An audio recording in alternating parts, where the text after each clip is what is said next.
Well, it's Friday morning, YouTubers. It is I, Big D, coming to you live and in person from just a little south of Dubuque, Iowa. That's right, Dubuque, Iowa. I'm letting the video film outside the van. I want you to see what our view looks like. The video today is about repairs. Yes, that's right, repairs. I was out of service for about, let's see, Wednesday, Thursday, Tuesday, Wednesday, Thursday, Friday, Saturday, Sunday, 6 days for repairs. The driver's side wheel bearing went out, so I had the whole wheel bearing assembly replaced. The fan motor had a bad bearing in the motor. I had the whole assembly replaced. It had a small leak in the radiator. I was going to have it flush, but with the small leak in there, I had that replaced. And I'm going to explain to you why I do those things. Well, I also had the serpentine belt done while I was at it because, well, they're in there. You may as well have it done while it's there. But here's the reason I do that. My labor cost on that $2,372.30 bill was $837.50. My parts were $1,419. Generally, your labor is higher than your parts, but if you're going to have the bearing replaced, you may as well do the whole hub and everything. It's basically you're there. So by doing it while you're there, you don't have to deal with it down the road because it's going to go bad. The radiator, if I'm flushing for around 250, and I can get the radiator put in at 500 because, well, they're in there with the fan motor. Pulling it out is only 0.8 of an hour labor versus 2.9. Put the radiator in. Yeah, I got 230,000 miles on it, so I had that done. And as far as the fan module, I went ahead and had the whole fan module, everything put in. And that was done because, well, replacing one part, I'm going to end up having to replace it all sooner or later. Now, I did get the lifetime alignment warranty at Firestone, and I got $20 off, so I got that for $179. So that took care of that. And I got a set of new tires put all the way around it at $610. So in all, I've probably put close to $3,000, if not more. 6, 33, 30, about $3,200 in the van in the last week.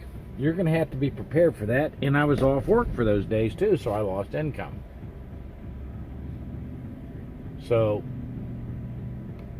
you have to remember these costs are going to come up, which is why someone asked me how much you put away for repair bills. Well, I say you put 10% away for repairs. Replacement van, I don't recommend you putting anything aside for replacement van until you pay the van you have off. And the reason being is that the money you're getting in the bank versus the interest you're paying on your loan are two different things. You're losing money. If you're paying, 3% on your loan, or you're getting 1% in the bank, and that'd be good, and you're paying 7% on your loan, you're losing 6% this way. You're better off paying off your loan. And that's the thing, you need to get your van paid off. So I say 10% for that, also paying off your van early, and 5% into a regular savings account for, replacing salary when you're off. So 10%. So if you make $3,000 that week, $300 goes into your repair budget. Okay? $300 of that goes towards paying towards extra on your van, and $150 of it goes into an account for salary replacement, slow times, downtime, things of that nature. That way you don't get out here like some have gotten out here and found out that, oh my gosh, I didn't save any money back, and this happens, and what do? Well, if you're out of town, you're pretty well screwed. At least I got home with it. So, those are the numbers I use. 25% goes to those three factors. Paying the van off early,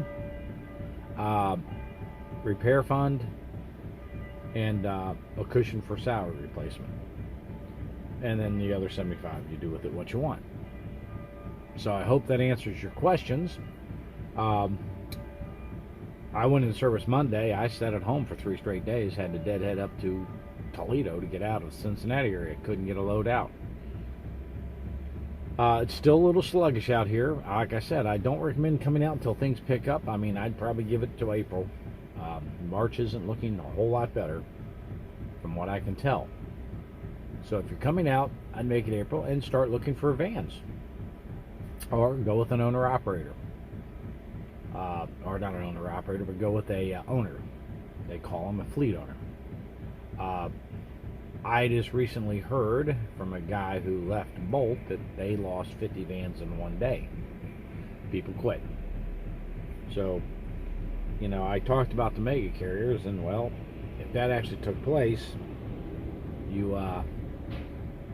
can see what the problems are here. Freight's still cheap, which is why we're sitting, which is why I've never sat at home for more than a day. So just remember, things are still a little sluggish out here. You set money aside for the inevitable repairs. And we had a guy on the channel, our group page, who doesn't drive a van. That's why it's funny. Telling basically me that I'm an idiot because I have a Promaster and I'm a know-it-all, and that you know, I have to have the last word, crap like that. Was my thread, so I did answer the questions and I did respond that it is my thread. But the fact of the matter is why it was funny. The guy's giving advice, and this is why I tell you, be careful who you take advice from. Don't take advice from people who don't drive vans, who don't own vans, who've never even turned a key on in a Promaster. That's you know, that's just how they feel about it. I don't care how people feel. If you buy a Promaster, yes, you're going to have some issues. But you have to look at what basically the overall cost. I know Promaster owners who have spent a lot of money doing repairs too. Or not Promaster, but transit owners. These vans take a beating. That's why we tell you to have a repair budget. Which one's the cheapest to use in the end? That'll be determined on how you take care of it, for one. But when I save $9,000 up front, if you financed that, you'd be talking close to $11,000 with finance charges, and I've spent $3,000 in repairs, and I don't count belts and hoses and stuff like that as a repair. I'm talking wheel bearings, a radiator, stuff like that at $2,500. I'm still, you know, $8,000, $8,500 before I even catch up to the overall initial investment of the Transits, which is why I bought this. And if you'll notice, more and more people are buying Transits for that very reason. So fleet owners are buying them. Right now, I'd say if you pull into any truck stop, you're going to see 50% more Promasters than you will Transits. So if you have 4 Promasters, you'll see 2 Transits. That area. People are buying them because there's that upfront savings and it gets you in the industry. But you will have to take care of them. Which van is best for you is what you decide. Don't let everybody tell you what to buy.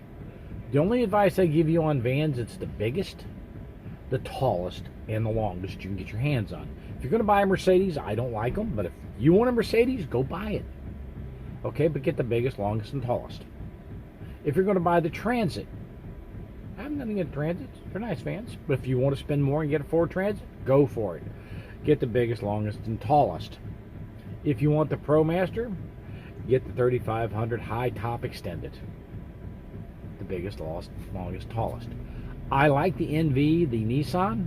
They're good vans. They're very reliable. They're too small. Also, make sure you get a van that's 5 years or newer, because most carriers will not accept them unless they're 5 years or newer. So, in essence, buy what you're comfortable with. Don't buy what I tell you to buy. Don't buy what someone who doesn't even drive vans tells you to buy, because, well, it's easy to give advice when you don't own them and never driven them. I mean, driving a Transit around a parking lot once doesn't count to me of having any extensive knowledge in the subject. So remember, buy what's best for you. Don't let other people influence you. Take the advice, put it together, go look at both, drive them both, and in the end, pick out which one you like. Not what someone else likes and tells you you're an idiot for buying. Because an idiot, by definition, is an uneducated person, and anybody who gives you advice on a subject they have no knowledge of is, well, actually an idiot themselves. So, that being said, keep your chin up. If you're coming out, I can't wait to meet you on the road. Like and subscribe. Pass it along. I try to do my videos in the no BS way of doing it. In other words, I'm just going to tell you to you up front. It's slow out here. I went in service Monday, and by Thursday, I ended up with 547 paid miles, 58 miles of deadhead, and 197 relocate miles. That's the week for 4 days. Wasn't the greatest, but you're going to have them. Get used to it. See you out here. Like and subscribe. Hit the little bell. Ding, ding, ding.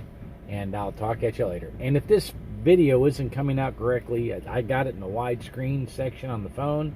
It's recording that way. If it doesn't post that way, I'm trying to figure out what's going on. So give me a little bit. We'll figure. If you know why I can't do it, let me know. But what I look at is the widescreen. I've let you view out the window here in Iowa. This is what we look at all day, folks.